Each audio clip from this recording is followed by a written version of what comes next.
Welcome to Boundless Pursuit, a weekly podcast providing motivation, entertainment, and education to anglers and outdoorsmen. I hope that the stories you'll find here will encourage you to chase your passion more fervently, to open your mind to new opportunities and perspectives.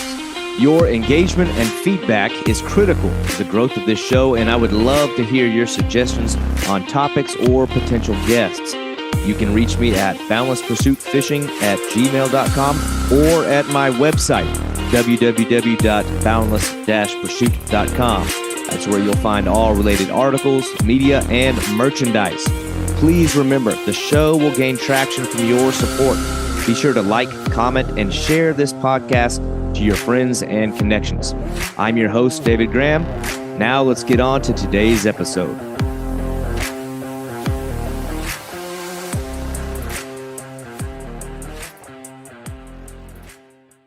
A big part of the Boundless Pursuit podcast is hearing the stories of anglers pursuing their dreams, dream destinations, and dream species. And I get so motivated by the guys that we've had on here, many who have done some incredible things, and many that have a very real ambition to do big things in the future. Today's guest, though, has got a life experience that is hard to imagine. Larry Walker is in his late 70s, but this dude has got a level of grind to him that is astonishing. And don't let his old age fool you. Larry pushes a pace that most people a third of his age couldn't keep up with. He's fished in over 50 countries and virtually every rainforest on the planet. Global expeditions from the oceans to the jungles to the mountains and every place you can possibly imagine. And his exploits as an angler are leaps and bounds beyond anything anybody else has done that I've had on here so far. And while the fish that he has caught will absolutely blow your mind, it's the story of how he got there that's really so amazing. And the guy's path to the financial freedom that it takes to even make these kind of expeditions a reality is just completely insane. And it's one that started in a tiny local tackle shack that literally had dirt floors, selling minnows. And the Walker family business is like a peanut that turned into an empire, where the wholesome sale of shiners on those dirt floors evolved into massive operations of marinas and lodges. And Larry is just that stereotypical Texan, a stubborn bull who won't take no for an answer, which is probably why he's managed to push his business to be as big as it is. His story is just so incredible. It's the embodiment of the American dream, building generational wealth and future from the humblest beginnings that you can imagine. The kind of story that should really be captured in a book, and it is. I recently read Larry's book, Minnows to Marlin, and it's a title that creatively captures the journey of the Walker family's minnow selling business, all the way to Larry's conquest of Marlin and much, much more. Every single chapter details a journey as an angler who is relentless in the pursuit of the next bite, the next target species. I'm glad I was able to catch the guy between trips. He seems like he's always on the move to the next country, the next adventure, and I am honored to have had Larry come onto this program to tell his story firsthand. But I do encourage any adventure-loving angler to pick up a copy of this book.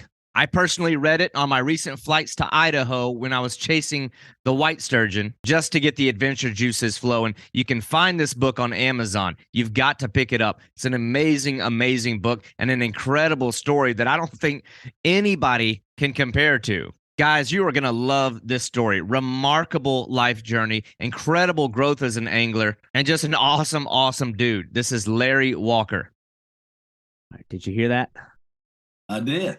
All right, so Larry Walker, I got to take you and I can get you, but I really appreciate you coming on here. I felt like I only had narrow windows, it seems, with you between trips because you're like in Argentina one day. The next time I get on Facebook, you're in, I don't know where, Texas, you're back home. I don't either.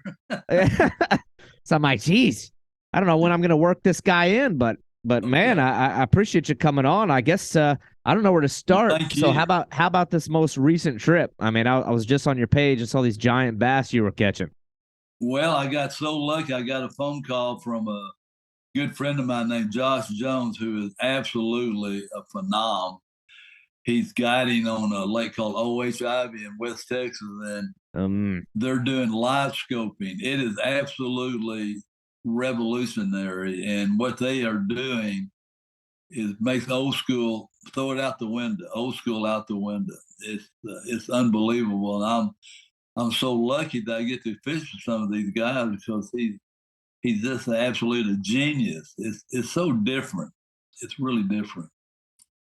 Yeah, that stuff's fascinating. That's one of those funny topics where it's like every time new technology comes out, there's like, there's the people that say, oh, we shouldn't be doing that. We shouldn't be doing this. But it's like it's almost like you're denying the inevitable to take that position because I mean, a few years back, people were saying the same thing about a generic, side imaging scanning was the same way, and then before that, any type of sonar. But it's just, I mean, time marches on, and this new technology blows my mind. Yeah, I know what you're talking about. I haven't been fortunate enough to use it, but that is some amazing stuff. And now you're seeing all these crazy 16, 17-pound bass. Records are falling left and right, especially at OHI. I mean, that's like ground zero for all this stuff right it's now. ground zero, and I have a good analogy for it if you want me to give it to you. Yeah. Is that I have all because you have $3,500 or $4,000 to buy a live scope or a forward facing sonar. That's nothing. That's just part of the game. If you do not know how to utilize it, it's just another depth finder. But these guys, especially the young guys, I'm going to admit, they've got it down. It is a science what they're doing. And David, it's amazing what we did yesterday. It's amazing. We caught fish, black bass. The water temperature was 58.7. We caught fish on the nest spawning in 15 to 17 foot of water. Oh, geez. You can't see 15 or 17 foot of water. Right. But with this new technology and the way they have absolutely got it down to a T, is we're seeing fish that are not moving. You see two fish in 17 because there's a lot of brush. These Texas lakes, we got a lot of brush, and they're seeing these fish and they know that they're spawning. And it's exactly like fishing in shallow water when they're spawning, but we're watching it on television. I call that screen of television. It's amazing technology. And like I say, these guys that know how to use it, I have one, of course, on my boat. I know how to use it, but I'm not in the same atmosphere as these guys. I mean, these Josh Jones and a guy named Kyle Hall, among others, have perfected it. And I'm so blessed that I get to go with these guys. Yeah.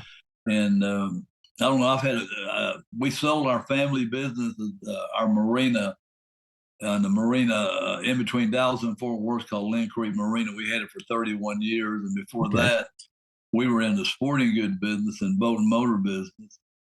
And anything to do with water, I've had something to do with. I mean, I've sold bait, we've made rods, I've been an outfitter, I've been commercial fishing, rented boats, sold boats, anything to do with water. I've pretty much had my hand in it one time or the other. Right. Yeah. Well, yeah, I'll be the first to admit, like, I am a total novice and a complete idiot when it comes to a lot of those even the most basic electronics. And I don't do a great deal of bass fishing. I'm like a shallow water angler. It's like once I get into deep water, I have no clue what I'm doing. But I'll get on the boat with my buddies who do, and they'll be like, "You see that little mark right there next to that fuzzy red stuff? Yeah, like that's a fish sitting on such and such." I'm like, I don't know what you're looking at. I'm looking at hieroglyphics here. How do you know that's a fish? But it's a totally different skill set, and it's just funny the different kind of skills different anglers have. But reading sonar and reading maps and reading things like that's a skill I don't possess, but it's definitely one that I admire. But when you see this live image stuff, it's like you have to be impressed with what the market has driven technology wise, and then you can get the people that sit back and get angry about it, but at some point you got to ask yourself, like, how archaic do I really want to sit here and be? Well, that's true. Now everybody's got a different deal, and especially when it comes to the forward facing sonar. Like I say, I've been in this game a long time. It's come a long ways from the little green box that Lawrence put out back in the 60s or whenever that was. everything's gone, everything's got better. But for some reason, this has really got to hire a lot of people. Josh Jones, and for in particular, he's very sensitive. He got a lot of haters. There's a lot of haters that don't like it, and some of them don't have it, but there's some reason that they're really against it. And I say you better get on the plane, or you're gonna be left at the airport. But we not only use it in black bass, I've used it on muskie fishing. I had the honor of fishing last year with another phenom named Nolan Spangler in Minnesota. Okay. We went to Leech Lake. I have never caught a muskie, never saw a muskie. All I've ever heard is the old term, the fish of 1,000 casts. Yeah. So I went up with him. I jumped in the boat. I caught 22 muskies in 2 days. Oh my gosh, that's a home I had run. one that was 52.5 inches long. I had never seen one. And Yeah. it's all about forward-facing electronics. And I just had a great time. And of course, these guys, there's another secret guy. He doesn't want to take any pictures of his electronics when we're fishing. And I don't blame him, And then I'm leaving Sunday to go back to Idaho, where I went twice last year. I caught an 8.53 ounce smallmouth bass plus some other 7-pounders, which is people fish all their life and never catch a 6-pound smallmouth bass. Oh yeah. And the guy I'm fishing with, he's another phenom. He's another live scoper. And then I was down in your part of the world.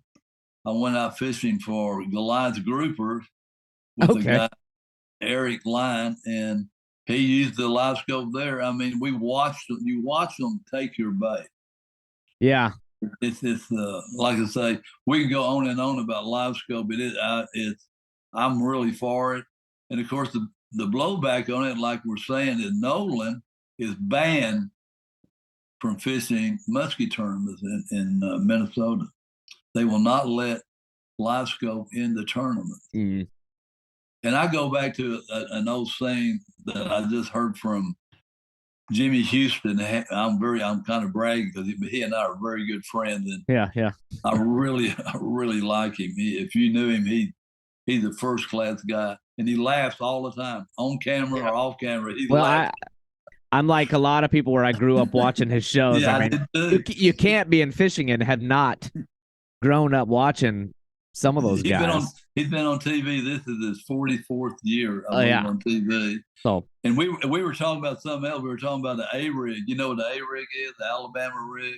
Oh yeah, and I remember they banned that thing too, with all the little. That's what we were talking about, because he's really into the guys at Bass and all the big shots, and he went up to the tournament director after they banned it for a tournament. He said, why did you ban it for? Why? He said it catches too many fish. Too many fish, yeah. And Jimmy said, isn't that what we're trying to do? Yeah. So anyway, he's on board. He's trying to stay with the time that you get left behind. Yeah. Everybody, the difference is on the live scope and not having live scope. Just think about putting your hand over your eyes and fishing, or opening your eyes up and seeing what you're throwing. It's really a really big deal. Like I say, I still like other type of. I'll fish in a muddy hole. It doesn't make any difference. I'm going to go fishing. But if I have a way to catch fish in a different technique, I'm all for it. Well, that's the funny thing about it. No one's making anybody use it. Like, there's no sense in getting upset at what, and it has no sense getting upset at what somebody else is doing. Okay, well, are you doing it? So no, you never want to sit back and watch somebody else and, like, I don't know, get mad at their success or what they're deriving happiness from. But it's funny you mentioned Idaho. Ironically, I'll be in Idaho next week myself, but I'm going out there for the sturgeon. I'm not doing the smallmouth thing, although I'd like to. I did the sturgeon in Idaho, and I didn't do well. I went on the Salmon River, and I fished a half a day. I got kind of a bad charter, but I went up to Oregon. Yeah. And, man, we knocked them out. Yeah. David, we knocked them out. I caught a 10.5-footer, and it was really, the fishing was easy. It wasn't really a hard trip like I thought it was going to be. And of course, the charter captain we had really knew. We didn't use live scope, but I caught my big one, the 10.5-foot sturgeon. I caught it on a 7-pound salmon. Yeah.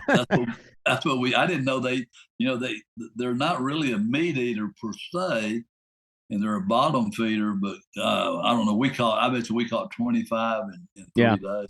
Yeah, I've got a buddy out there that catches them out of kayaks, and he's wow. really. In fact, I have to, on the sidebar conversation, send you some of his video. He had a video go viral a couple years ago where he was filming a guy that was fighting one in front of him, and it's 8 foot long, and it jumps beside his kayak. Like, I mean, that thing can kill you.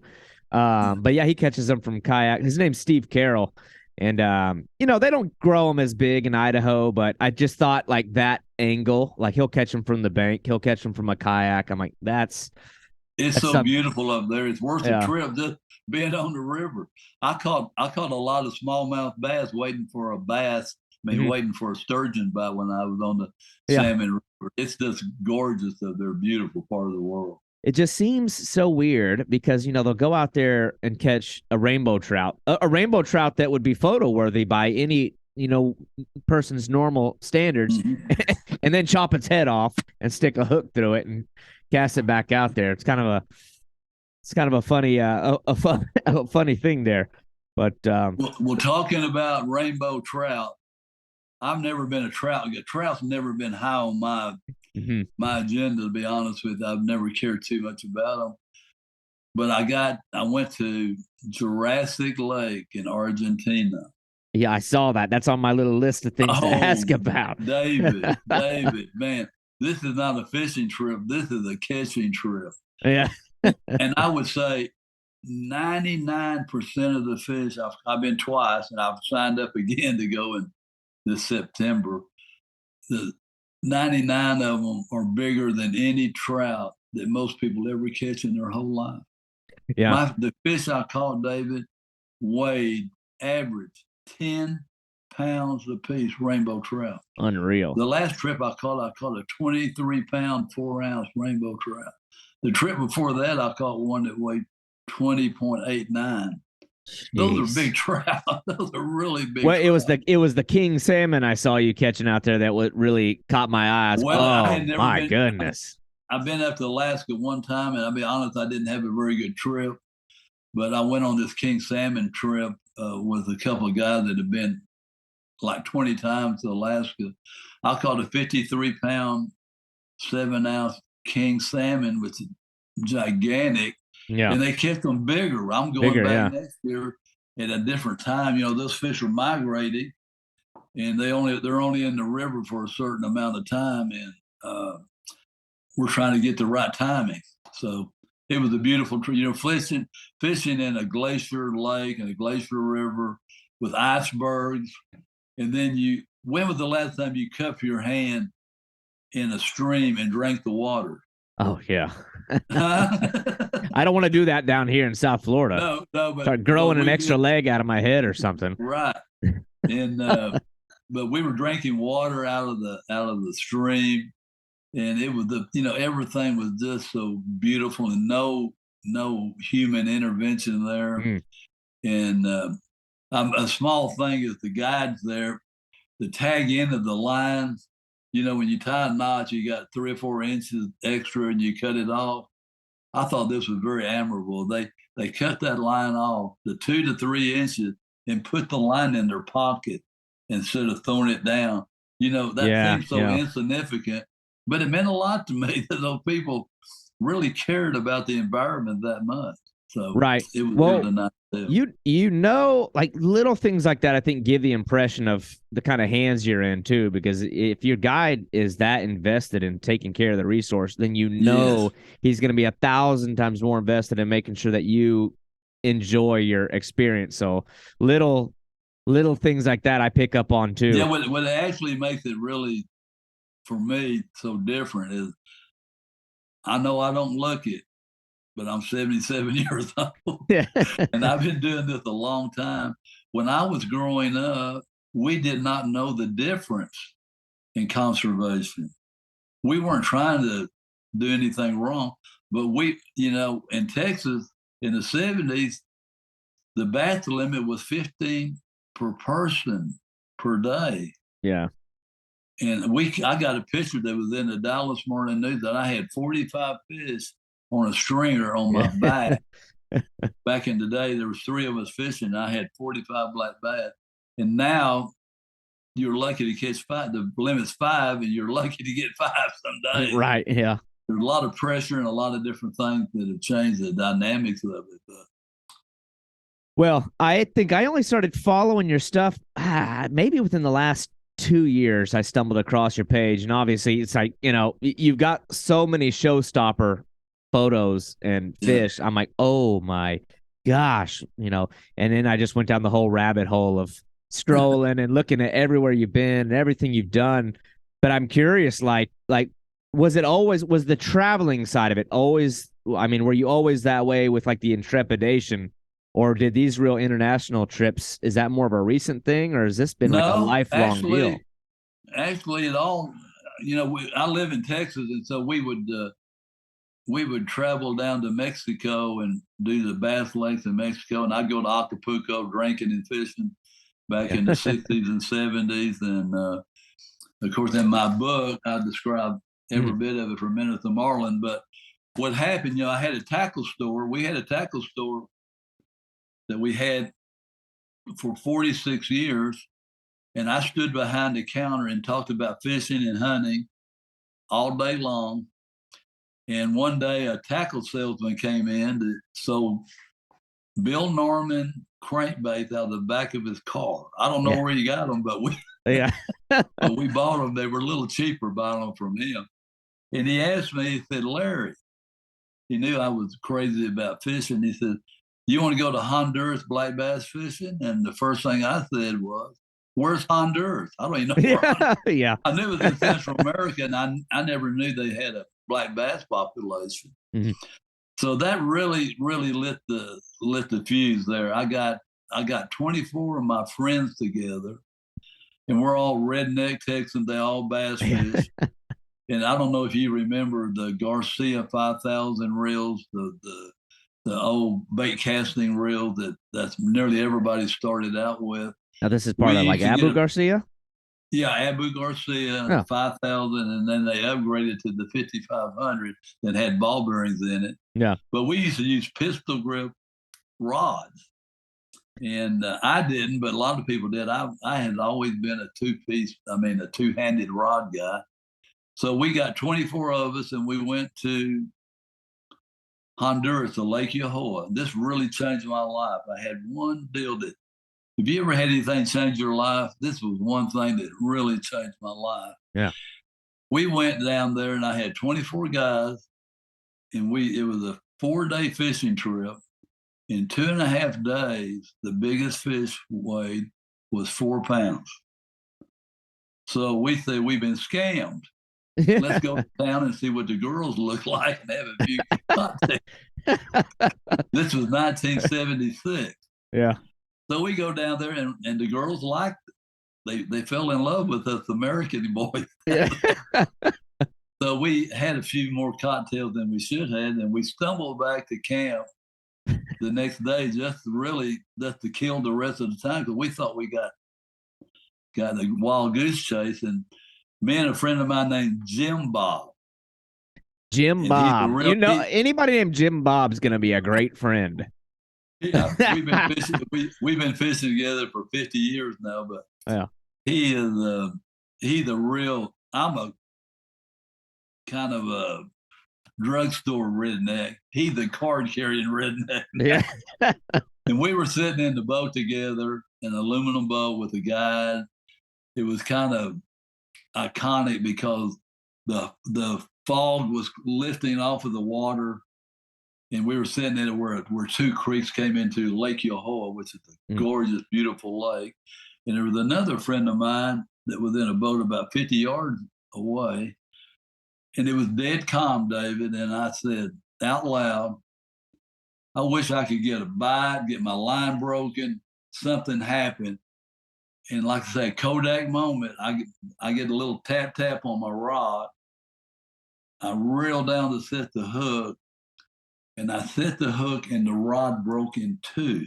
Oh, geez. I was using a Shakespeare 7-foot popping rod that we use for trout and redfish, and my rod broke. I'm shocked, and the guy in the other boat threw over where I was casting and caught an 11-pound, 6-ounce bass, which I had in 1976. In Texas, there was no big fish. If you caught an 8-pound fish in Texas in the 70s, you got your picture in the newspaper. Yeah, you're a legend. These fish were imported from Florida in 1954. But then Jim Bob threw out, and it sounded like a 22 going off. His line popped. Oh gosh! It went down like this, and the line popped. Yeah. Now, we didn't use drags back then. We used to get a pair of pliers and tighten the drag down. Yeah. Because our old saying is we can play with them once they're in the boat. So that was the deal. So I got a rod. I got another rod. I didn't even have a line on the other rod. I didn't think I was going to catch anything. So I'm like this. I'm trying to get the line. I'm nervous. I can't get the line.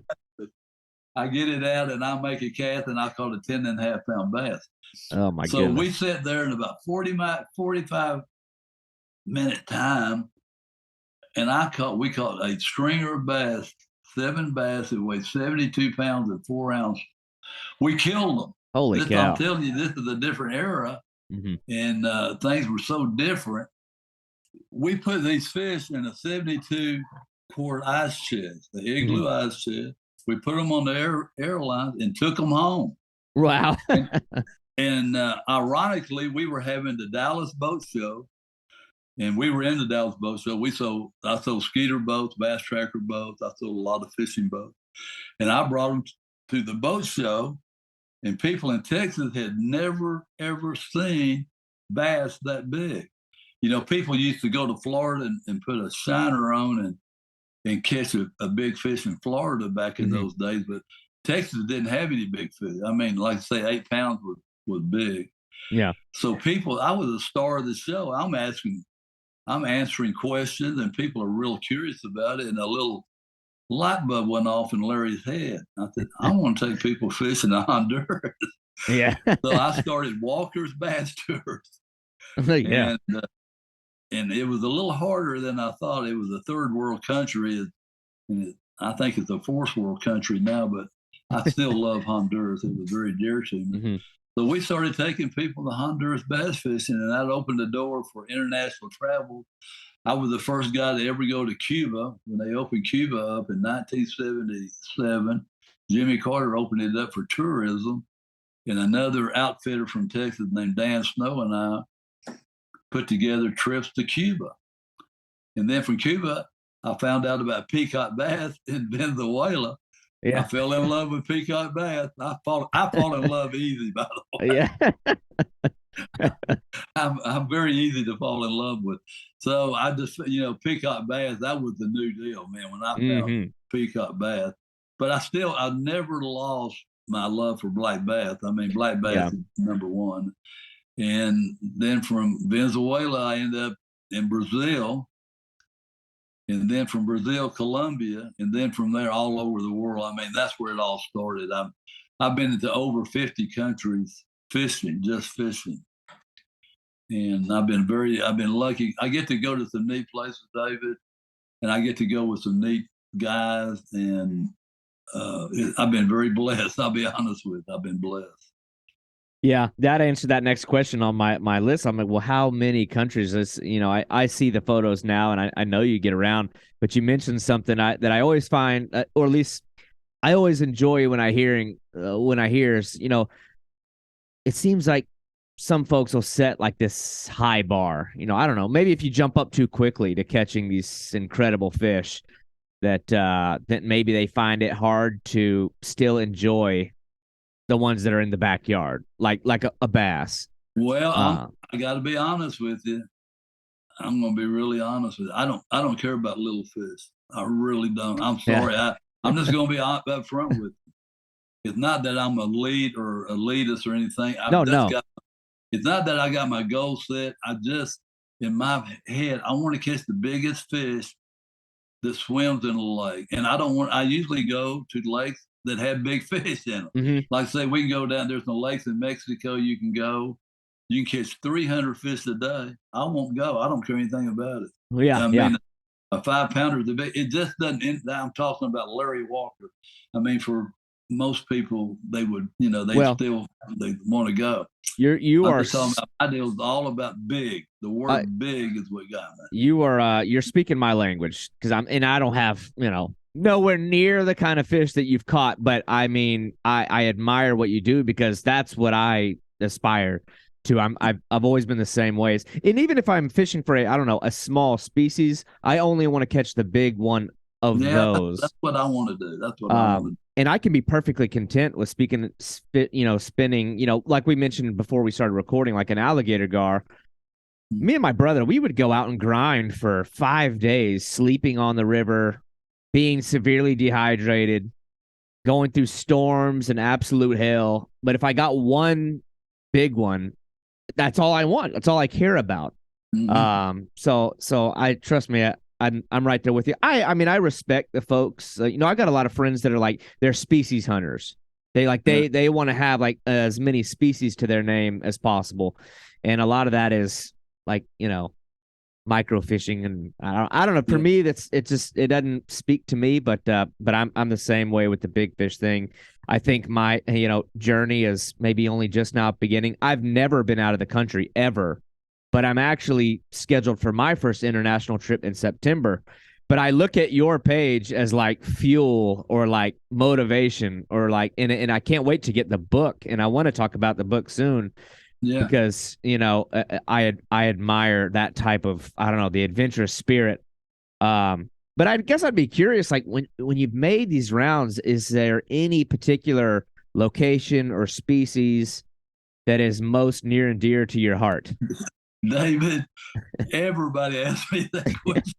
I know it's And a hard one. I can't answer it Yeah. because I'm telling you, I fall every time I go to a new location and catch a new species. That's my new favorite fish. I Yeah, yeah. love that fish. Right. So I'm so I'll be honest. It's the fish, but it's not the fish. I get to Hmm. go to rainforests and see animals and birds and plants and I'm a nature lover. I mean, I really love nature. I mean, I love birds and butterflies and the whole gambit and the people. Yeah. I have made so many people friends around the world that I would have never had the chance to meet if it wasn't for fishing. And fishing has been I'm addicted to it, and it's been it's the biggest part of my life, other than my family. Fishing is very, very big in my life. Yes. Yeah. Yeah. The adventurous side of it, I'm the same way. I know every time I go fishing, I'm very much like, I guess it's debatable if I'm the distracted one, but I'm the type of guy like I'm looking around, like I don't want to miss things, but Me I'll say either. you I you don't either. I don't you want to have miss got. Now, I know this is sort of random, but you've probably got one of the most like badass photos that I've seen, and it's not even a fish photo. And I think I'm assuming it's you in the picture, but there's this photo you have where you're sitting. It looks like in a wooden dugout canoe, slumped over, looking down in a raincoat in this torrential, like biblical proportion downpour. And I'm just like, that is a grind. Like that is a war. Like I don't know what you caught on the other end of that trip, but I That mean, was, let me tell you about that photo. wow. That's an iconic photo. You're right. A friend of mine sent me that picture. I didn't know who that was. That's me in the boat. He Yeah. took the picture. I didn't know it. We were in what we call in Texas. This was in Colombia. We were Mhm. in a frog strangler. I mean, it was pouring down, and I happened to have a $high Sims raincoat on. Mhm. That the zipper was broken. Oh no. and I was, you ever been miserable, cold, rainforest deal? And David, we caught so many fish. It was Mhm. incredible. We went to a lagoon that we had to walk 3.5 miles to this Oh, lagoon through I'm talking about a real jungle. This is no trail in the Indians or the natives. were carrying the outboard motors on their shoulders, the 15 Unbelievable. horsepower motor, which is pretty heavy. And we went to another sidebar was we spent the night in an old cocaine factory in Colombia. It was, of course, it was deserted, but Yeah. that's where we spent the night. And God, it was just a beautiful trip. Talking about species, we caught a lot of different species on that trip. Talk about It was 5-star unbelievable. lodging and accommodations. No, well, the food was good on that one. I had been on some really rugged trips. So, and I like being off the beaten path. I'm not mad at the good lodge too, where they drank margaritas at the end of the day. But I like off the beaten path. It's Yeah. always, David, it's always the next valley over. I want to go to the next river system over there where nobody's been. And that's what I try to do. Like I say, I'm very driven. There's a few places, I guess, specific to like the Amazon or South America, where it's like, for me, the allure is the fact that it's off the beaten path. So I know in my time where I've like researched like maybe some outfitters or some lodges or some different tour groups. And I'll tell you, nothing turns me off more than when I see the photos of literally, it looks like, a white tablecloth affair, wine glasses, and these like amazing cuisine. I'm like, what? I mean, I guess it's nice, but I'm like, I don't know. Like I feel like you go out there for a certain experience, and like that is so unfitting of the territory. So I don't know, man. That one's not for me. I guess I could probably still do it, but I would feel a little weird. Yeah, it's that way. Every place is so different. It's all kind of different.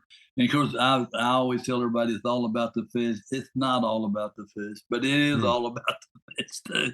It's kind of a oxymoron. But the main thing I like to say, when we get to every lodge I've ever been to, I'm the first guy in the water. I'm the first guy to make a cast.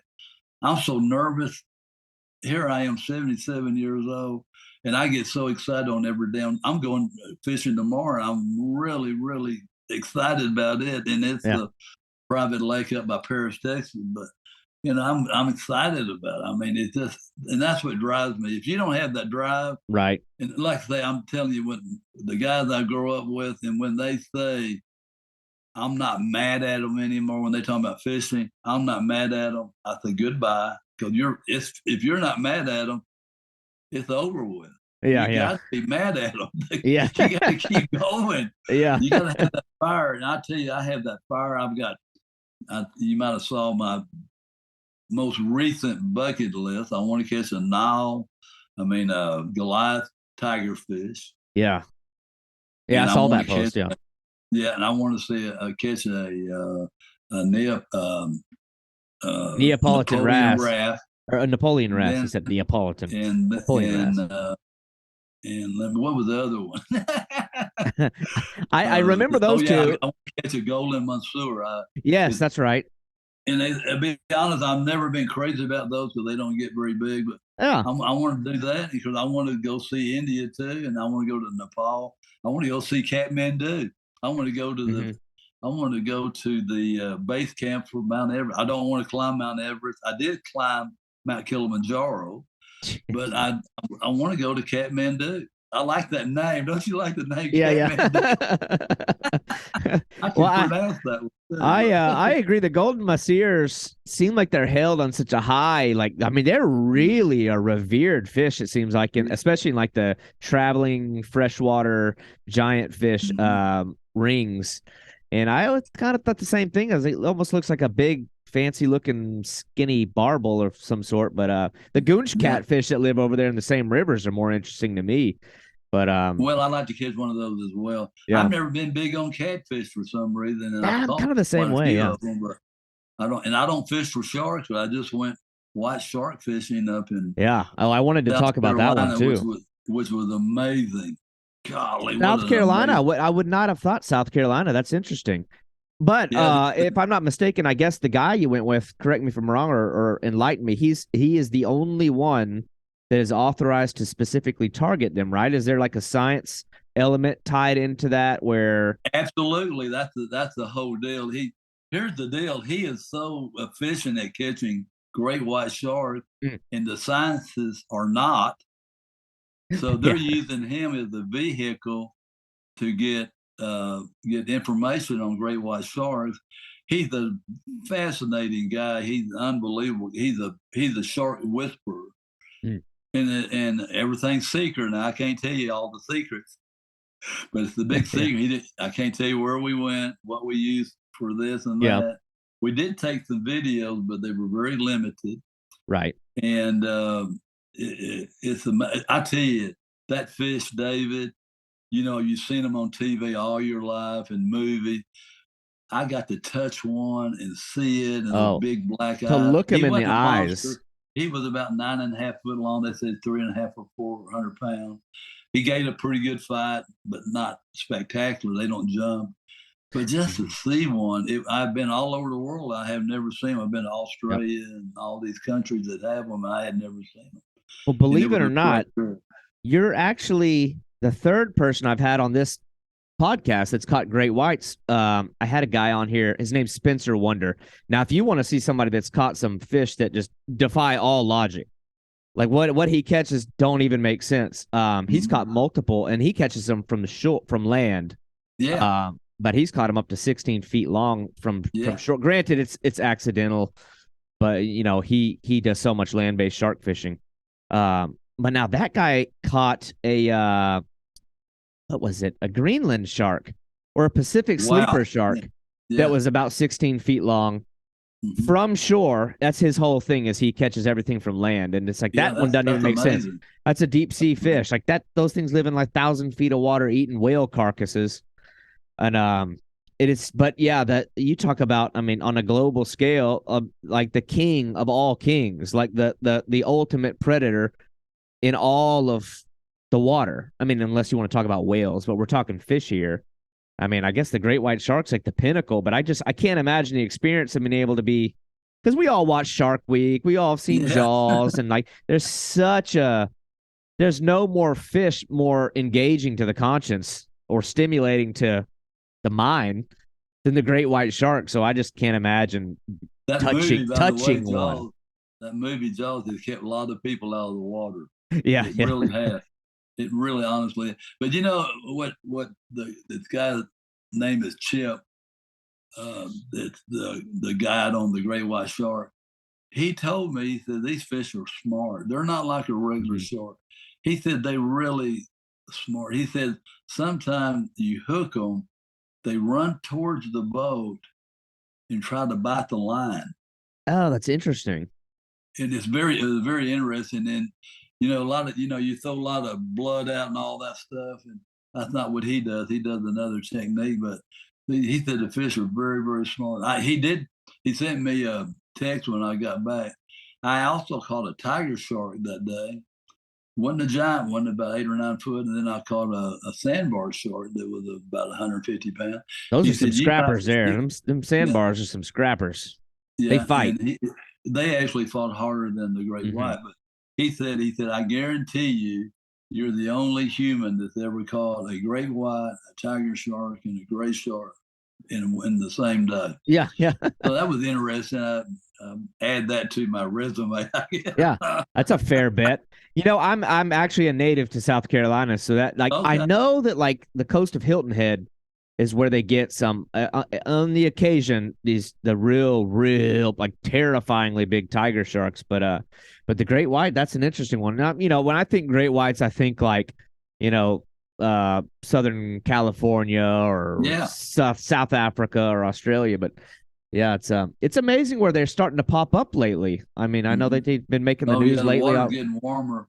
The water's getting Oh, warmer, and while we were out there, because we were anchored out, David, and all of a sudden, here's some mahi mahi there, hmm. and we caught 4 or 5 of them. I didn't think anything about them; they were only 8 or 10 pounds. He said those are the first ones he'd ever seen in 27 years where we were fishing. and Oh, he said it's yeah. all because of the water getting warmer. Mm, And I don't want to get in that debate, but sure. things are Yeah. changing. Yeah. Like it or not, things have changed. Well, interestingly, those sleeper sharks, as I mentioned before, just on that topic, that's like an Arctic species of fish, or at least they had thought so. Yes.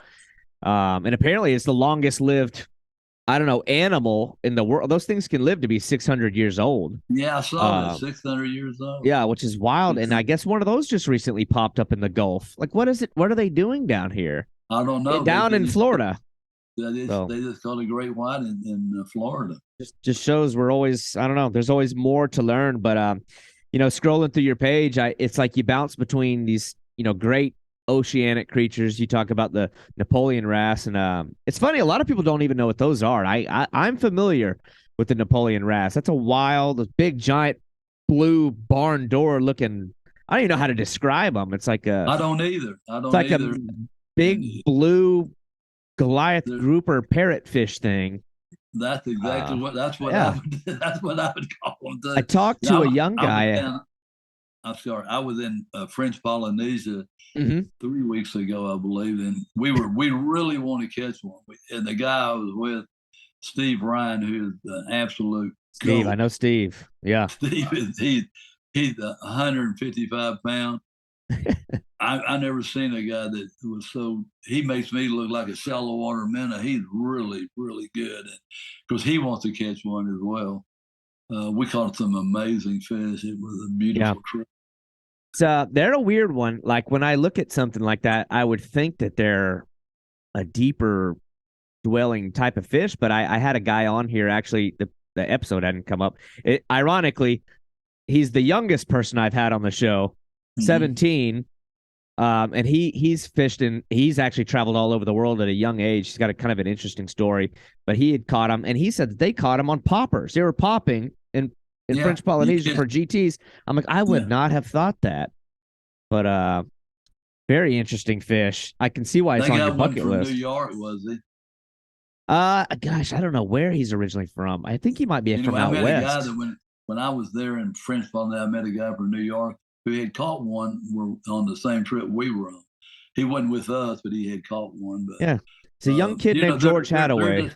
they're just kind of an iconic fish that guys like me, this traveling deal we keep talking about. There's a core group, not it's a core group Mhm. that actually the internet has really kind of got us together. That I don't know how to explain. We're not trying to outdo each other, but Yeah, it's like it's like we're all traveling to new, different places, catching new and different species, and it's really interesting how the internet has really changed things up. oh yeah, for sure. Well, you know what? I feel like that's one of like those great wild mysteries of the American angler is this type of fishing seems so commonplace for those guys over in the UK, and Mm-hmm. the European guys are just, I don't know, they just sort of have taken over that scene, and it's like, why are more like Americans not doing this? And Steve is like, obviously, he's always somewhere in that mix. I've been Yeah. following Steve for years, chit-chatting on often with him, but I don't know. I mean, I wonder what your thoughts are on that. Like, why are more Americans not doing that? You're right. It seems like such a Well, small. some of them, David, a lot of them are brainwashed over danger. Like Mhm. Mexico right now, they hear about 4 or 5 people getting kidnapped, and I've been in Mexico 200 times. I remember had Boo said to me, and I've been off the beaten path in Mexico, all over Mhm. Mexico. And you know what Mexicans say? They say it's more dangerous in the United States. Right. I Yeah. live in Dallas, Texas. Hell, we kill 20 people a weekend over here in Dallas Good just point. for the hell of it. But Yeah. it's all perception. I have that same perception when I go someplace that I hear bad rumors about. You're looking over your shoulder a little bit. So Well, it it's also seems like maybe, and I've had the fortune of meeting and fishing with a couple of overseas guys, and I don't know, it's like a interesting mentality differences. It seems like a lot of American anglers are standoffish about meeting, meeting other anglers. They don't want to share information. They don't want to talk to another fisherman. And I know you've kind of alluded to the value in meeting new people and networking. Granted, you can't just be an open book with everybody, maybe, Yeah. there's no more valuable, I don't know, tool in progressing your own fishing than meeting other diehards and picking their brains and Oh, I love it. Golly, I'm yeah. just like Steve Ryan. I have a lot of people that I have met that I'm so interested where they've been, what they caught, and how they catch them, and it's just a big it's a merry-go-round, to be honest with you, because you can never catch up. Everything's different, and like I said, we had put money up to go to Russia. The political situation, we were going to go catch the Mhm. giant taimen over there, or try Yeah. to catch. That got put off. A long time ago, I was going to Peru for the saber-tooth teeth, what we Oh, call the Payara. the payara, Yeah. and I have caught plenty of them. But the guide I ran into said you can catch one over 40 pounds in Oh Peru. And I my said, "I'm in, gosh. going." Yeah. That's one of the few trips that I turned down for political reasons, that I had a choice, because they were kidnapping Americans at that time. But Mm. honestly, most of that stuff is so overblown. It's crazy, but maybe I'm too naive as well. I mean, when I get that fish in my brain, I'm Yeah. going. I'm going. Forget about safety and Well, they say life. the same thing with the tigerfish. I know that you mentioned that being on your bucket list, and that's kind of like, anytime you bring it up, that's the first concern that gets thrown out Well, is that. you named the one fish. I have been to the Congo, Hmm. and I have fished for Goliath tigerfish, but we had to cut our fishing trip close, because they, in the area where I was fishing, Lake Tanganyika on the border, they kidnapped 13 people the week I was down there, and they actually pulled us out of the area where we were fishing.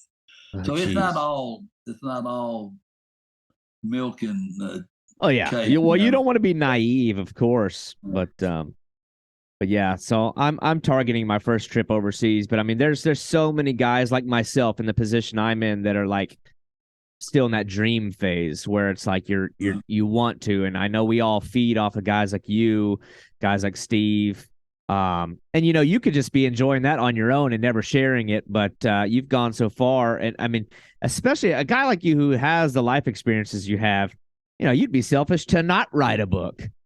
But I do want to talk a little bit about the book. I guess this would be a spoiler alert for me because mine's not in my mailbox yet. I was upset to see it Yeah, wasn't in my I think you mailbox would. yet. But tell me a little bit about that. At what point did you decide, you know what, I want to start putting some of this stuff down on paper? I want to dive down the book rabbit hole, because that's a whole other beast, isn't it? It really is, especially for me. I would never dream that Larry Walker would be writing a book about anything. But I was thinking, and I've had so many conversations, and I keep notes. I'm a note keeper, and I said I was going to do it for my kids, this to show them all the things I've done, and I've taken a lot of my kids with me. Mhm. I've taken them to Africa and all over the place as well, but a lot of places they didn't go. And I was trying to document all the things I've done. It's not just fishing; it's what happens during the fishing, uh, going there, and the people you meet, and the snakes, and the crocodiles, and I caught an anaconda on a lure. I've caught Yeah. crocodiles on lures. And it's just all the experiences. And if you can see behind me, Yes. I collect pre-Columbian art that I've collected in Honduras and in Mexico and Peru, and a lot of it I've dug up myself. I didn't go there to get the pre-Columbian stuff. I went there fishing, and that was just part of the deal, part of the adventure. And I've got very interested in that part of the deal too. If I could show you my room, I've got 20 or 30 African masks. Yeah. I've got my headdresses. I got stuff that you don't buy at the souvenir shop. I'd be scared of some of that stuff. You don't hear drums at night, do you? I've got your. I bought a drum the other day from an Indian. I like to get stuff from the natives. Yeah. I got arrowheads and teeth, and I'm a pack rat. I like all Yeah. that. I got unusual fishing stuff, and I don't know. I just savored my time on the water and the time I get to travel so much.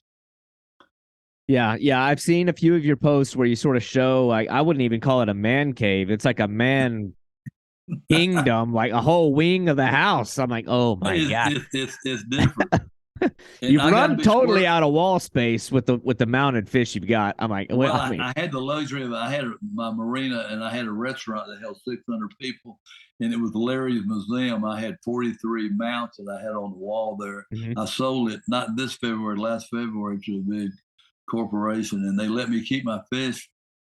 Now they said they don't want them, and now I've had to put them. I've never had a fish at my house. Now I've got fish at my house. I got my 1,146-pound black marlin. It was 14 foot 9 inches. I had one wall that was 15 feet that I got to put it on, and some other smaller species I'm putting in one room or so. I can't get rid of them. What am I going to do with them? They're part of my life, actually. I mean, some of And that I looks don't like know you if had I can to. give a damn about it, Some of that but looks like you had to cut a hole in the roof and lower it in with a crane. Like, but I tell you though, David, fishing has come at a cost as well. Not only financially, I used when I didn't have the means to go fishing, I would rob Peter to pay Paul. If somebody said, let's go fishing in Mexico, I'm going. I'm yeah, going fishing. If I didn't have the money, I'm still going. There's yeah, some way now I do have the luxury of being able to travel about anywhere I want to.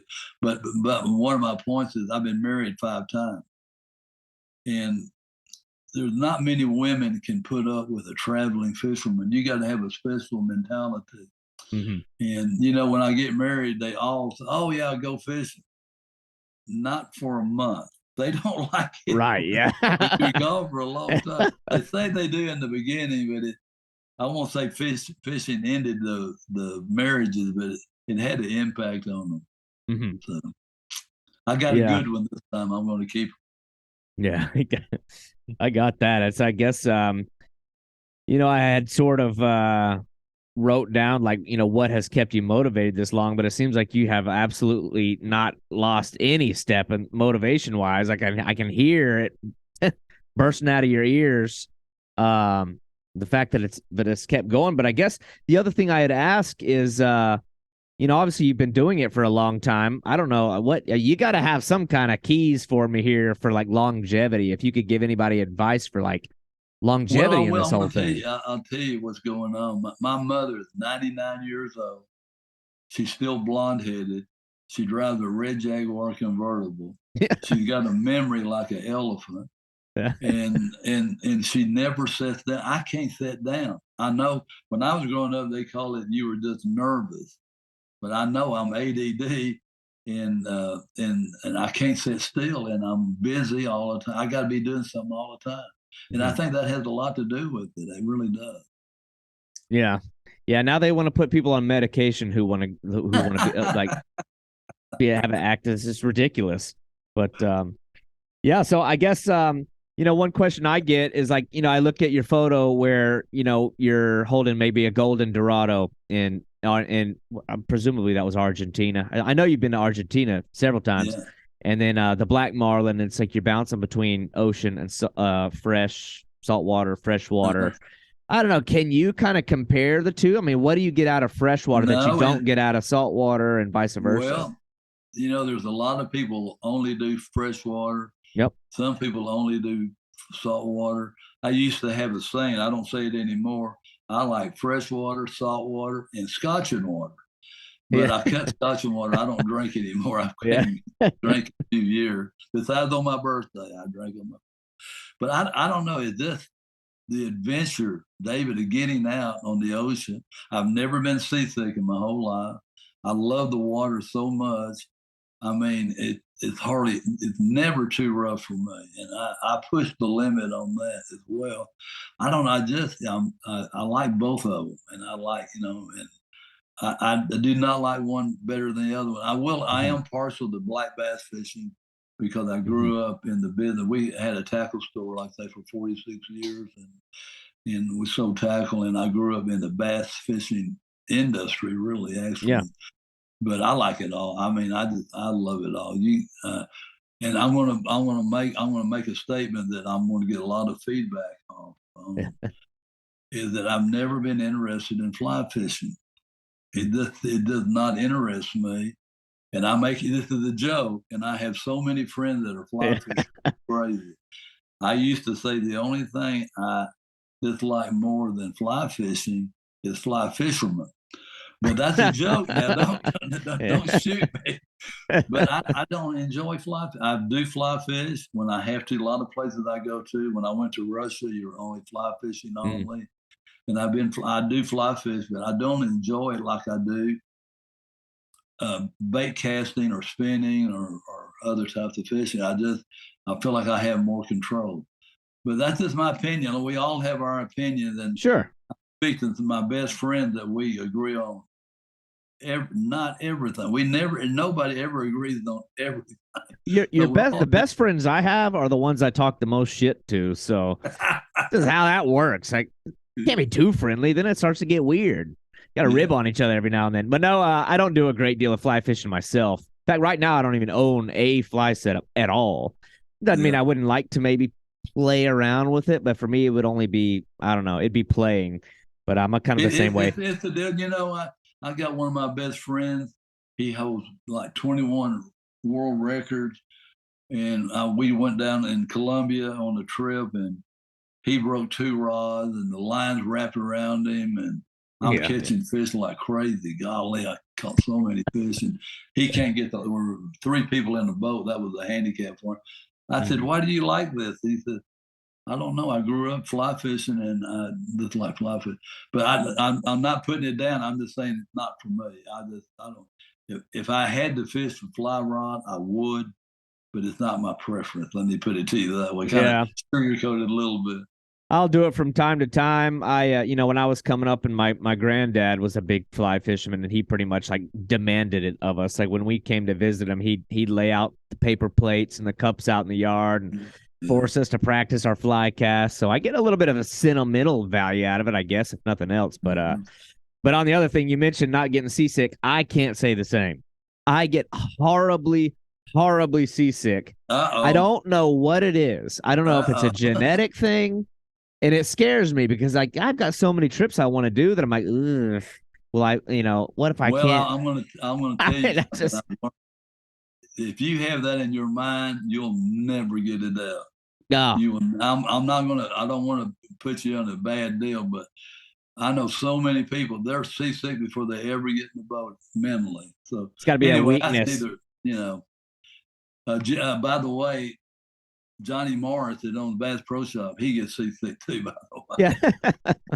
I don't know. I met peace with it. I'm just like, I've gone out in the ocean a few times, and I just pretty much accepted, like, you know what? I'm going to be chumming at the same time. But, you don't want to be that guy on the boat either. Now you're going to be the subject of all the jokes. So I'm like, damn. Well, that's true. There's something to that. I don't know. I got it in my mind. I'm just so focused on fishing. I don't even think about the emotion on the deal.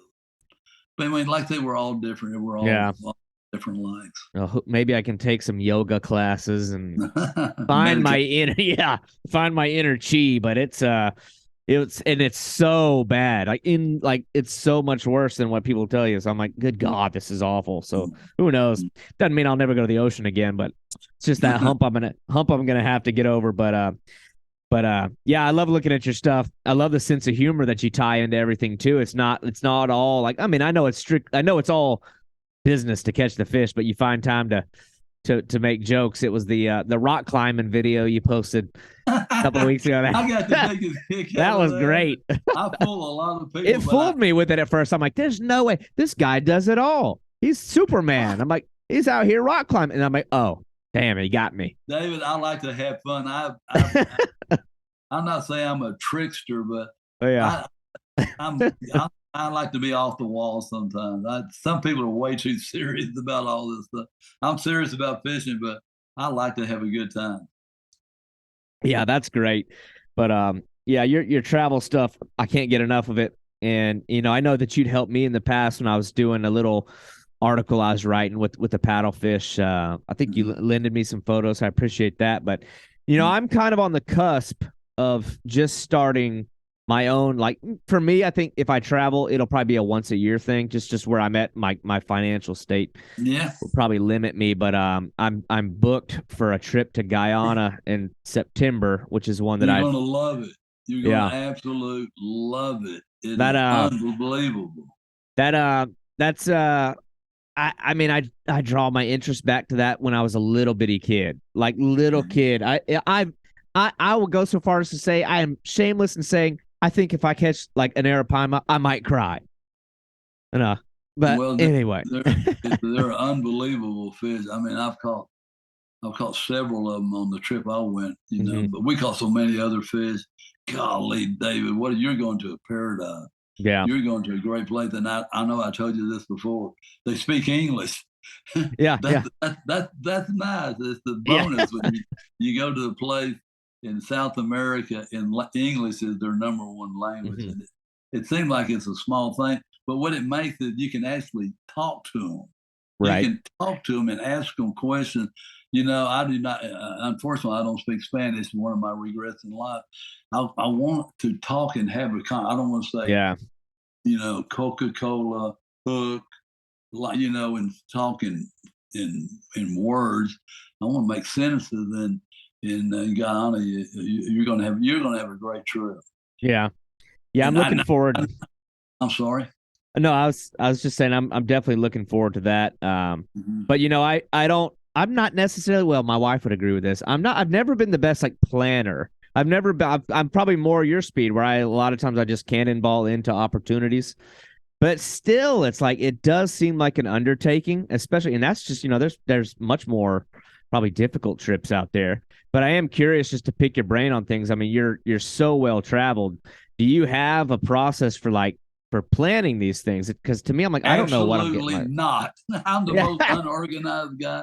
Ironically, now that you mentioned this, I'm going back to Lazona for the Golden Dorado with Jimmy Houston on April the 5th. And I have been absolutely sitting at our dining room table, putting hooks on lures. And I mean, I am so organized for this trip. It's crazy. I hope they're biting what I'm taking, but that's my number one freshwater fish too, by the way, the Golden Dorado. Okay. And it's an amazing fish. I mean, that ought to be on everybody's bucket list. I guess the obligatory follow-up question to that would be why? Like, why those? I mean, I can see why, but I'm just curious. Like, well, why? here's the deal. Of course, I told you I fall in love with every fish I catch, but peacock bass were mine. I'm talking about freshwater. They're aggressive and they jump. You got monkeys and the parrots, and it's just the whole atmosphere is just wonderful.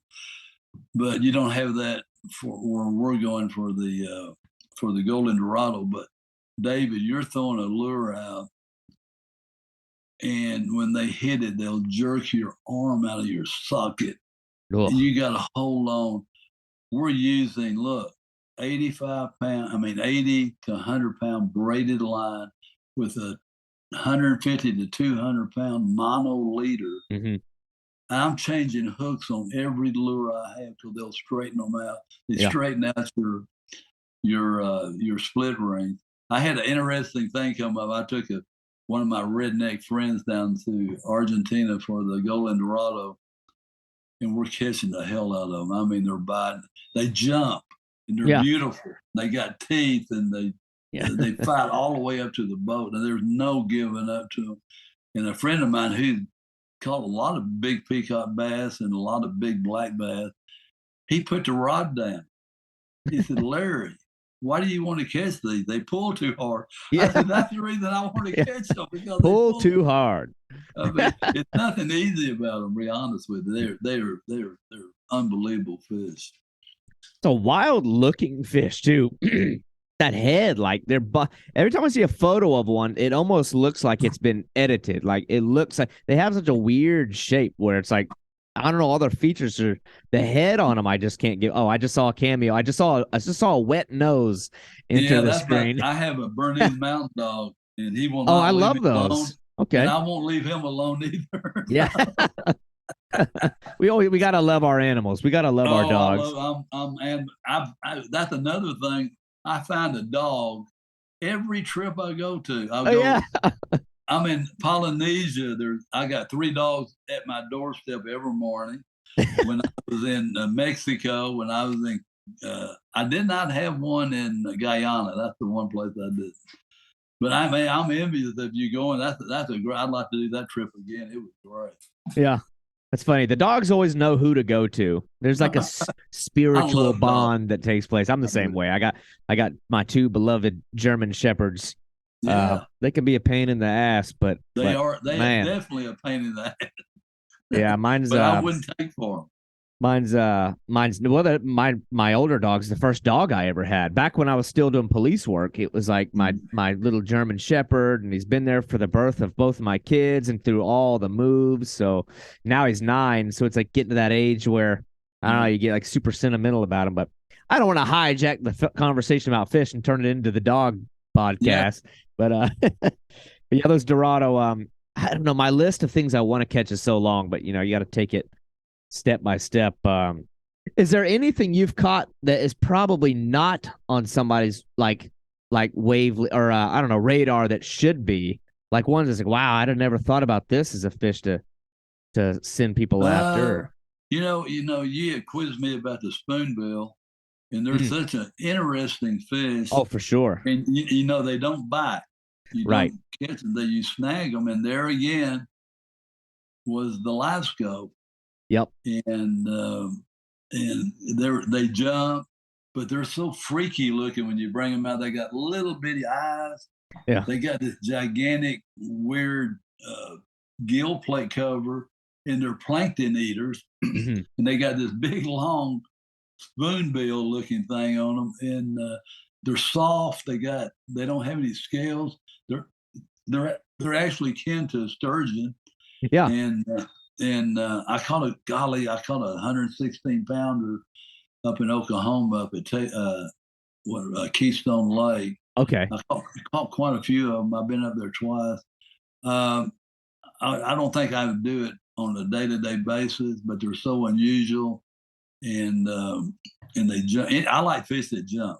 Mm-hmm. If fish jump, they go up on my deal. I like jumping. Yeah. Yeah, I've got a soft spot in my heart for like the prehistoric fish, like the ones that survived. I don't know, just from like, you know, because they kind of obviously fall into that category of prehistoric fish. But I've always looked at with a little bit more admiration to the fish that are like tried and tested and like battle hardened. Like any fish that's been around that long, it's like, okay, that's what I want on the end of my line. So that's always what drew me to like alligator gar and to the sturgeon. Well, you got one in Florida. You got mudfish. They're very they. You know what? That is my favorite species, and I get the weirdest looks from people. Like people don't like them. That is my all time. They pull. I love them. They're actually, they look like they're akin to the golden dorado. Even they're not as pretty as the golden dorado, but they got that armor gill plate deal. And I've caught quite a few of those in Florida. I hadn't caught any lately in Texas, but I used to catch them in Texas. I didn't target them. I caught them. I caught them in 7 different states, and I don't know what it is about that fish. I mean, that was like the one I kind of started fishing with when I was a kid, so I get real sentimental about it. But I love bowfin, and it's like people are like, what? And I don't care where I fish from here until the day I die. That'll always be like the one that I don't know, I hold like near and dear to the heart. But and I actually had caught a sturgeon in Florida, which not a lot of people. Not a lot of people can say that. I'm like, I've seen photos of those. That's one I could beat my chest about. I'm like, I know nobody's done this. Yeah. But that was dumb. I've never caught one. That was all dumb luck. I've caught the ones in the rivers. I was disappointed that they didn't jump. I'm like, why not? You know, they jump. Hell, the Gulf sturgeon jump for no reason. They're like in the rivers. That's what they're famous for. They're breaching and jumping, and then you hook them. They don't jump at all. But yeah, I've always loved the prehistoric fish. The spoonbill is one that I've seen people catch them right next to me. When I lived in Oklahoma, we'd see them, you know, I'd be gar fishing below dams for, you know, long-nosed gar or something. There's always the snaggers. We're always up at the dams at like Grand Lake and Oolaga and some of those places. But it's a fascinating one. Maybe I'll find time to do that one. But I don't know, the snagging thing, I think I could get past that. It's a little different. It's No, I'll strange. be honest with you. When you say snag, that kind of turns me off. I wasn't interested in it, but I did it. Like I said, I wouldn't want to do it every day. We Mm. didn't harm the fish. Yeah, sure. We're using a barbless deal. I Mm-hmm. think people eat them. I'm not for sure. I don't eat fish. I'm not a fishing guy. I don't either.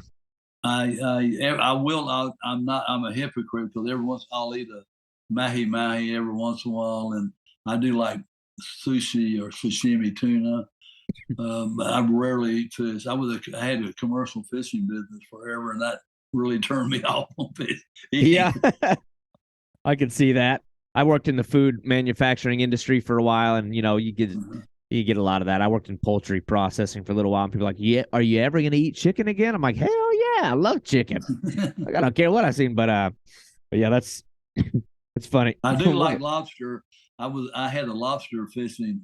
I had 3 boats that I had in Honduras. We were catching the spiny lobster down there, and I love lobster. You can't get enough. You go to a restaurant, you get a lobster about this big. Yeah. 2 bites and it's over. Yeah. $25. So I got on the boat and I'm eating lobster every day. Guess what, David? I got sick of lobster. I didn't want to eat lobster. Right. But now I like lobster again. So I'm eating lobster again. Yeah, I get a lot of funny looks from the people who don't fish. Obviously, the people who don't fish, and then they see my stuff and they're like, "Do you eat them?" I'm like, "Nope. I spend all that money, buy all that gear, do all that travel to catch a fish and hold it in front of a camera and then let it go."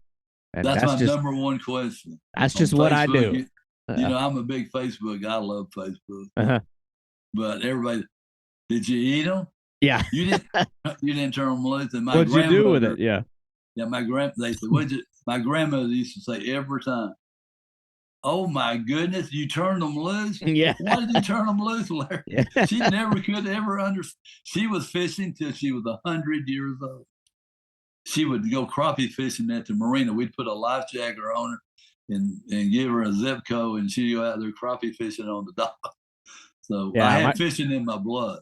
My granddad would curse me out when he saw me letting fish go. He's the kind of the same way. He was not happy if I was letting fish go. Yeah. But we don't really, I don't know, especially freshwater fish. I just don't really eat freshwater fish. I occasionally do the saltwater thing, but yeah, like I say, I'm kind of hypocritical because I do sometimes. But the other day we caught some mahi down in Polynesia, and I brought it back to the restaurant for them to cook for everybody. And I couldn't eat it. I just could not eat it. I don't know. Anyway, I've eaten iguana, rattlesnake, armadillo, everything you can ever dream of. I don't eat mayonnaise. I don't eat salad dressing. I'm a weird eater. Yeah. So, I'm probably the same way. I'm like, real into like fitness and stuff, but like I just can't eat well. I eat the nastiest food. I eat junk food. I don't know. My eating habits are gonna catch up to me one of these days. I've just been lucky so far. Well, I quit. I'll be honest with you. I quit yesterday. No more junk food. Yeah, that's right. Yeah. Yesterday was it. I've had all day today. I told my wife, no more chocolate ice cream and no more M&Ms. But I don't know how long it'll last. We'll see. All right. Well, you're always on the move and you're always catching you've done all these crazy trips. And I know you got the bucket list, but what's on the agenda, I don't know, for the rest of this year?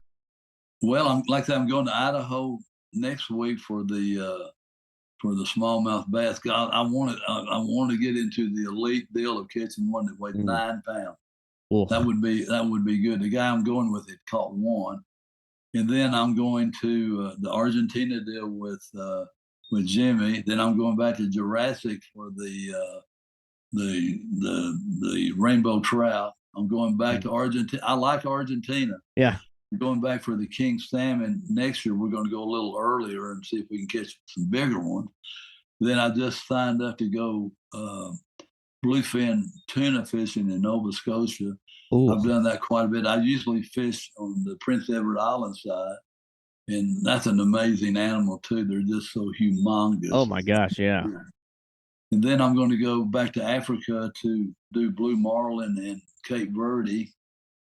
And I'm going back to Florida, your state, in February when the fish were spawning there for the bass. Yeah.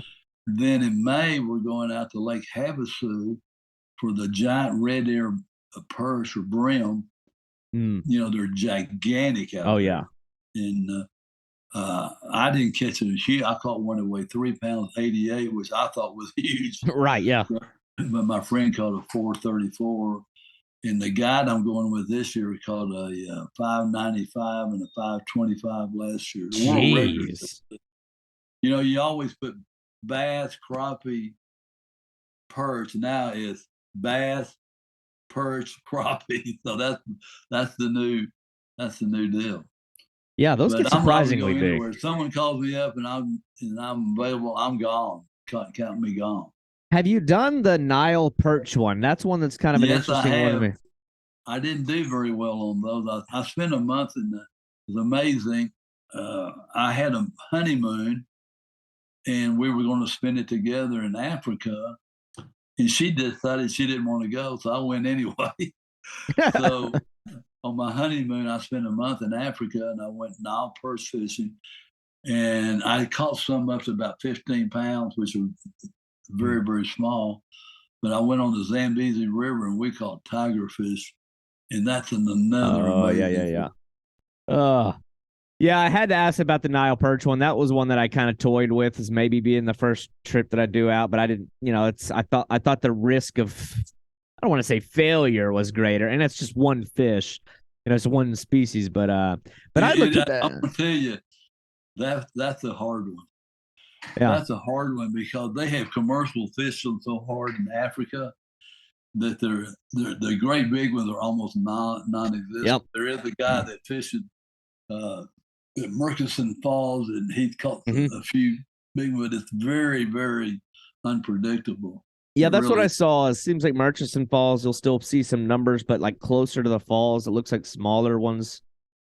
And I don't know, I've seen a few downriver that looked okay, but that one seemed intriguing. If you go to Africa, please do the tigerfish. Tigerfish, yeah. I mean, this is a 2-in-1 trip, because if you went on the Zambezi River, which I really recommend, is that you're on a sightseeing trip the whole time. You're floating down the Zambezi River. I'm throwing a lure at the feet of herds of elephants. Yeah. Here's hippos over here. Here's water buffalo over here. Zebra on the shoreline. I mean, it's like a National Geographic trip. It's so beautiful. Those hippos intimidate me. I've seen a lot of videos of them getting a little rowdy with the boats. Well, they are. They are. The natives are just terrified of them. And I guess I'm so naive about it. I wasn't so. I was on Lake Tanganyika, and when the natives came in from fishing, you wouldn't believe it. You think they were in the Olympics. When they get close to the shore, the hippos were hanging out there. And it looked like, I mean, really and truly, they're petrified of them. They're petrified. I guess probably for a good reason. Yeah, I could see that. I know I guess apparently they kill more people each year than any other animal in Africa, unless you count, bugs, mosquitoes or something. But mosquitoes, of course, is the number one killer. Yeah. But But the hippos are bad. They're big. They're really big. Yeah. I know you see them at the zoo. I tell all of my friends about traveling. If you're going to go anywhere, of course, fishing is always paramount. People need to go to Africa. What a beautiful place. It's nothing. When you're seeing animals in the wild with no fences, it's just amazing. It really is. It makes you feel good.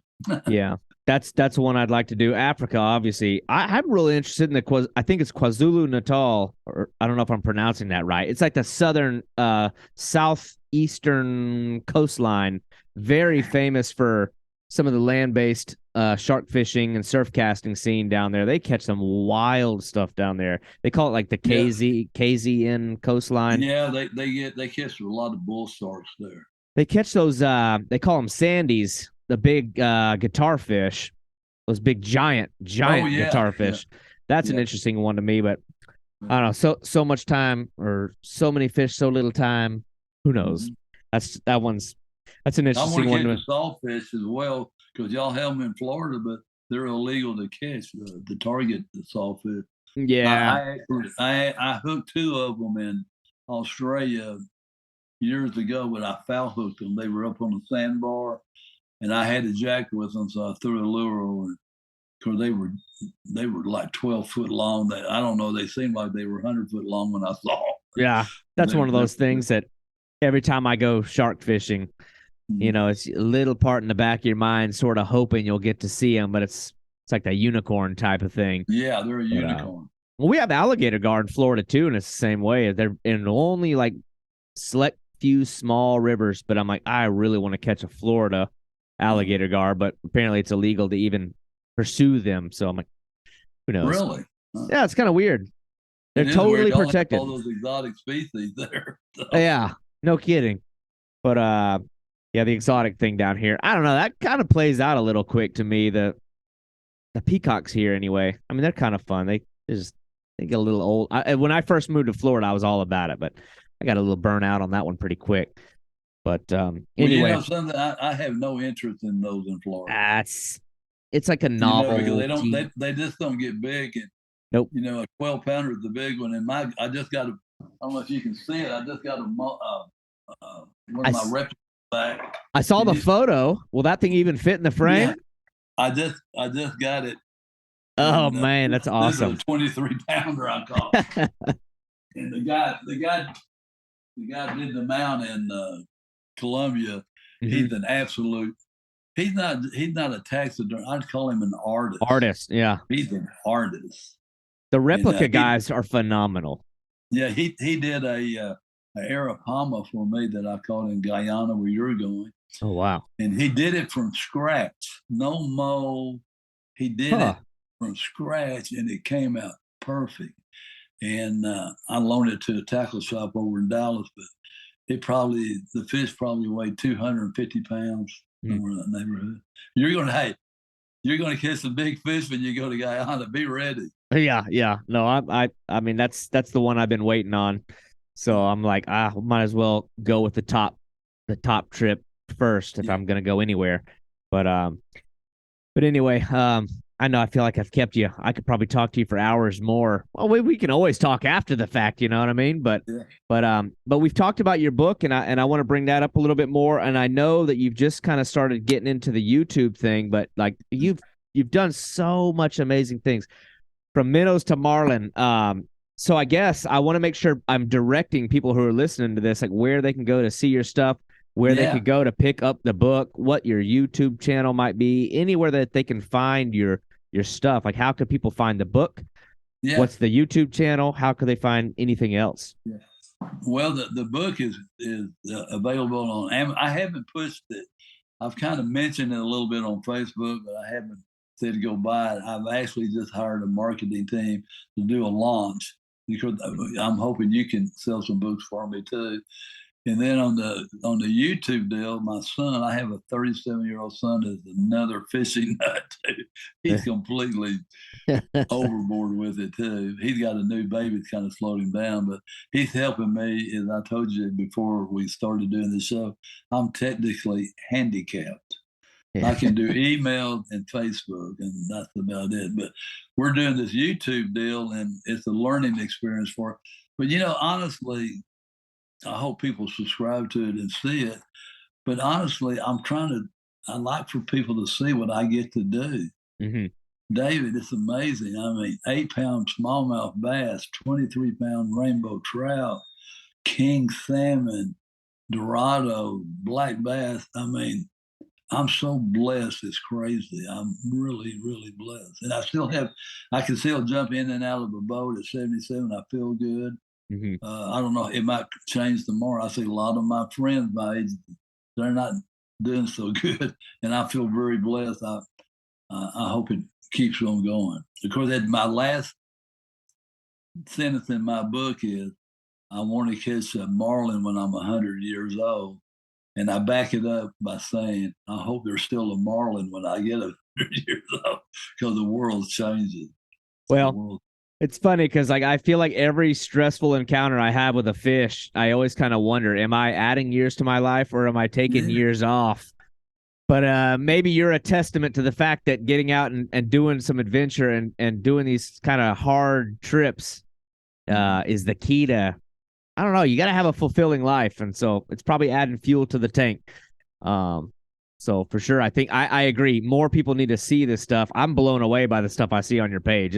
It's insane. Well, and then thank you so and much. the fact that you're not stopping, like it's the I can't consistency. stop. Oh yeah, David, I can't stop. I couldn't stop if I wanted to. it's It'd it's kill me to stop. it's And nuts. I But think my wife, my wife Shelley is she's so she didn't say no. She did tell me that, to be honest with you, about a month ago, she said that I would like to see you a little bit more often. That was the first hint she said about yeah, me wearing my welcome out. You know what I mean? right, yeah. Well, I don't know. I see a lot of guys. I mean, fish are commit. I mean, anglers can do whatever they want, but I do kind of sometimes watch other guys that I know who fish settle. I don't want to say they settle, but it's like, that's they don't even recognize the like what lies on the other side, like or the full potential that the fishing world has that transcends beyond a 5-pound bass, Yeah. 10-pound, I don't know, whatever. But you have showcased, I don't know, that very wide spectrum of what anglers can do if they just have a little bit of ambition and an adventurous spirit. And I love the fact that you don't make it sound like it's something nobody can do. You're like, hell, even when I didn't have money and I wanted to go, I made it happen. And I think made that's it happen. I really did. Yep. I surprised myself. I go. I can't say no. If you call me right now, tomorrow and I didn't have anything to do, I'd be down in Florida fishing. If you had something going on, I'd be down. I can't say no. Yeah. I cannot say no. I don't want to say no. I don't even like no. Yeah. I don't know if I can offer anything. I don't know if I personally can offer you anything that meets your standards. I do a little bit of the land-based Goliath thing. You might enjoy that. Now catching a Goliath grouper from shore, that's fun.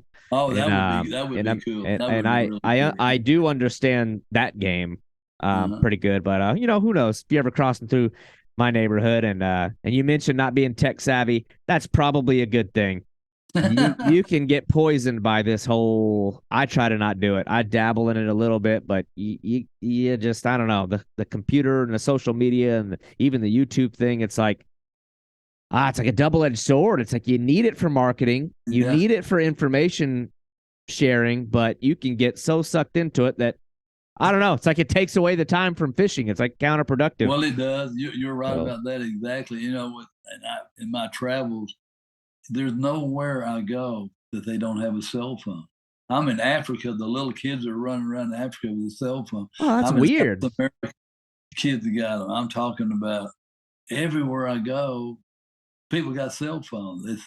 It's changed the world. It made it smaller, maybe too small sometimes. But anyway, nothing. Yeah, double-edged sword there. It's like you need it to be able to learn, but you get sucked into it and you get stuck dreaming. Like I don't want to watch other people do my dream trips. Yeah. I want to go do them, but I do like, and I really appreciate guys like you, especially willing to share the stories through book, through podcast conversation, through your YouTube channel, through your Facebook. Man, I could talk to you for hours. But I don't want to do that. I don't want to hold you up. But anyway, Larry, I appreciate your time. Yeah, thank you, David. You're probably one of the most motivating guys that I watch. I enjoy seeing his. Tell Jimmy Houston I'm a fan. Tell him little old David Graham said hello. Yeah, I'm gonna I just called him a while ago. He's pumped up on this Argentina trip. He gets pumped up pretty easy too. Well, he ain't slowing down either. That's awesome. He's not. He's older than me. He's 79, I think. I can only hope. He's in good shape. He gets around good. I can only hope and pray that I'll be doing the same when I get to that level. But Larry, I appreciate your time. I look forward to seeing the next adventures and the photos that you post. Big fan, and man, I couldn't be more appreciative of you taking time to talk to me. Thank you, David. Thank you, sir. I appreciate it. Yep. Yes, sir. For sure. All right, Larry. We'll be in touch. Let's go fishing. Let's do it. Okay. We can plan something. All right. Yep. All right. Have a good one. Thank you. Thank you for listening to the Boundless Pursuit podcast. If you enjoyed this show, your feedback, comments, and reviews are very important to me. Also, this podcast is just one element to a much bigger content outlet. I urge you to head over to www.haverodswilltravel.com, where you'll find audio, visual, and written editorial content. That is 3 dimensions of awesome fishing content brought to you by a very dynamic team of anglers. I hope that you'll tune in next week as we continue to build this program and have interesting and skilled anglers each Thursday. Thank you for listening.